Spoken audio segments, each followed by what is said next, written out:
Israel will be able to continue its defensive operations for those tunnels that are behind its lines, and the Palestinians will be able to receive food, medicine, and additional humanitarian assistance, as well as to be able to tend to their wounded, bury their dead, be able to, in safe areas, travel to their homes. It is a lull of opportunity, a moment for the sides, the different factions, to be able to come together with the State of Israel in an effort to try to address ways to find a sustainable ceasefire. And then, obviously, ultimately, over a longer period of time, address the underlying issues. Secretary of State John Kerry is in India today. Why, you might ask? Good question. Plenty of people wondering the same thing. Right after they question if this veteran politician and diplomat is simply in so far over his head these days, not even a life raft and a gaggle of rescuers would be able to set him straight. But in light of what and who he is dealing with, is that fair? Let's welcome into MidPoint nationally syndicated columnist, senior editor at The Federalist, David Harsanyi joins us today. David, good to see you again. Thanks for joining us. Anytime. Thanks for having me. David, there you go. It's right up on your column itself. Seriously, what is John Kerry doing? So before I get to that, let me ask, is it really fair to be hammering away at a guy who has to deal with some of the people that he's forced to deal with on a day-to-day basis? Well, in some sense, it might not be fair unless he's doing harm, which he did. I mean, there's a lot of agreement among Arab nations and Israel, including Jordan, Saudi Arabia, Egypt, on what path they should be taking. And Kerry came in and sort of pulled the carpet from under them. So I think he undermined the entire process, bringing Qatar and Turkey into the discussions, and created a bigger problem than they had before. And now, as you see, as soon as Israel agreed to a ceasefire, one of their soldiers was kidnapped during, 90 minutes in, I think it was. So obviously, it's a very tense situation, but treating Hamas like a legitimate entity that can come together for peace is preposterous. Would it be your opinion then that every time he meets with someone from Hamas, they basically turn to somebody and could say, this guy's a dupe. We can do anything we want with this guy? I don't know if that might be a step too far. I don't know. I mean, it seems like that sometimes. But it does seem like that sometimes. Certainly perception is 99/100ths of what is reality. I would guess it's certainly to a lot of people such as yourself and others who are watching, it seems that way at least, that this is a man who certainly has the international chops, the diplomatic chops as well, but simply is almost being taken advantage of at times.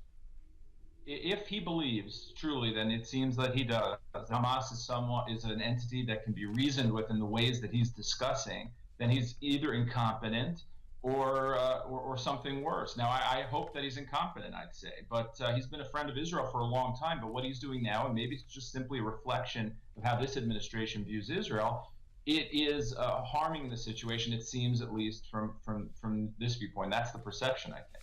What does it say, though, about an administration? Because certainly John Kerry is a diplomat, but he works for the President of the United States. He works for the people of the United States.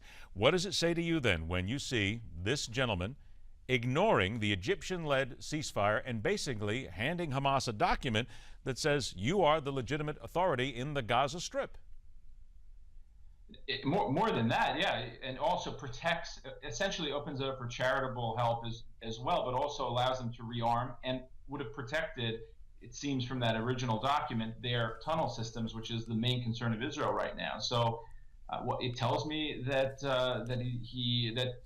my theory actually is that he's trying to treat everyone as equals: Hamas, Israel, other countries, Qatar, Turkey, so forth, and that's not what America has typically done. That's not our traditional position, it seems, but maybe it will be our position moving forward. I hope not. You certainly have to guess, I guess. I hate to use the words guess or assume. We try to find something a little bit deeper than that sometimes.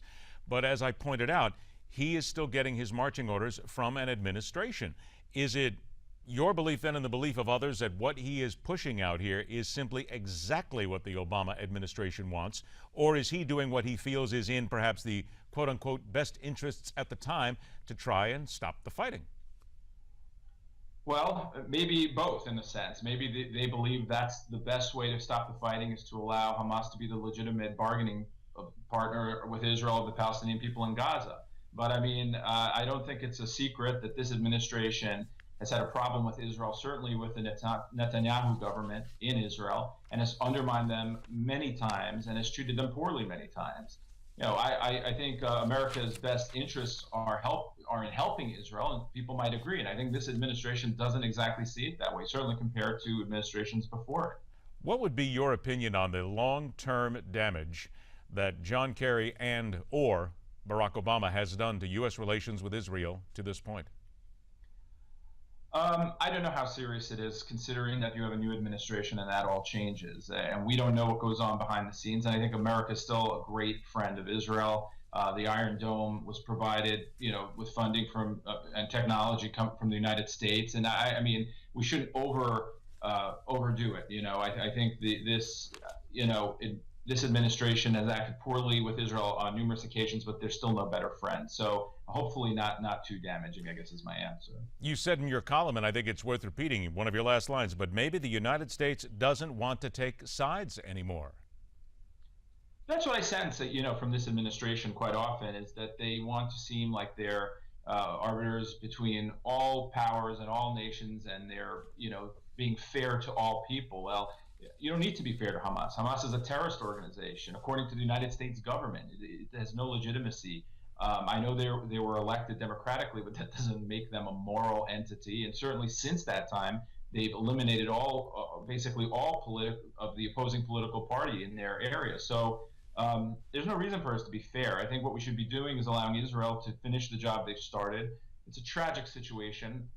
Civilians have died. Hamas puts them there. Perhaps Israel can do a better job of trying not to hurt them and kill them. But in the end, it has to be done. And Israel clearly is going to go ahead with it. I think it's an embarrassment that the entire cabinet, everyone wants to blame Likud and the right-wing government for sort of butting heads with this administration. But you have the left-wing party in Israel agreeing with Netanyahu. This is not just the right wing. It's the entire political structure of Israel that's on Netanyahu's side right now. And certainly the world itself sometimes takes a view that perhaps they don't always see all the stories as well, and that's certainly a part of what the media does and certain other reports that we see.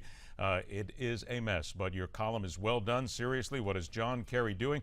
By David Harsanyi. David, thank you so much for joining us again. It's always a pleasure. Great weekend, and we'll do it again soon. Anytime. Thanks for having me. All right, David, take care. Next hour here on MidPoint. Hey, just when you thought we have heard it all regarding the IRS and emails, we can only admonish by saying, you should have known better. And after the break, flying the not-so-friendly skies. News Call is next, right here on MidPoint.